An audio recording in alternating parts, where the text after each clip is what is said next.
ഇപ്പൊ എന്നെ സംബന്ധിച്ച് ഭയങ്കര ഭക്തിയായിരുന്നു.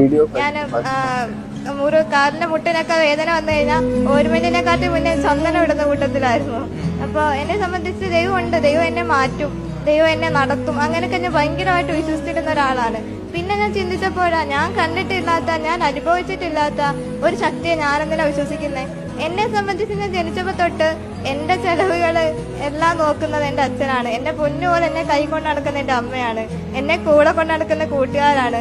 എനിക്ക് അക്ഷരം പറഞ്ഞു തന്നത്, എനിക്ക് അറിവ് പകർന്നു തന്നത് എന്റെ ടീച്ചേഴ്സാണ്. ഇവരൊക്കെയാണ് ഞാൻ കണ്ടിട്ടുള്ള ദൈവങ്ങള്. എനിക്കൊരാപത്ത് വന്നാ ഞാനിപ്പോ പോകുന്ന വഴി എന്റെ വീൽ ചെയർ ഒന്ന് തെന്നിക്കഴിഞ്ഞാൽ ആ വരാന്തേന്ന് ഞാൻ വീണ് കഴിഞ്ഞാൽ മഹാദേവനെ വിഷ്ണുവിനെയും കാട്ടി മുന്നേ വന്ന് എടുക്കുന്നത് എന്റെ ഗൗരിയായിരിക്കും. അതായത് ഏറ്റവും അടുത്ത് നമുക്കൊരാവശ്യം വന്നാൽ, നമുക്കൊരു വിശപ്പ് വന്നാൽ ആഹാരം തരാനും, നമുക്കൊന്ന് വേദനിച്ചാൽ ഓടി വരാനും ഒരാളുള്ളെങ്കിൽ അതാണ് നമ്മുടെ ദൈവം. ഈ ഒരു അവസ്ഥയിലൂടെ കടന്നുപോയ ഒരു വ്യക്തി എന്ന നിലയിൽ എനിക്ക് ഒരു വീഡിയോ കാണുമ്പോൾ ഒരുപാട് ഓർമ്മകളിലൂടെയാണ് ഞാൻ കടന്നുപോയിരിക്കുന്നത്. അപ്പൊ ഈ ഒരു വീഡിയോ കുറിച്ചുള്ള നിങ്ങളുടെ പൊതുവായ അഭിപ്രായം എന്താണ് കമന്റ് ബോക്സ് കമന്റ് രേഖപ്പെടുത്തി പുതിയൊരു വീഡിയോ നമുക്ക് വീണ്ടും കാണാം.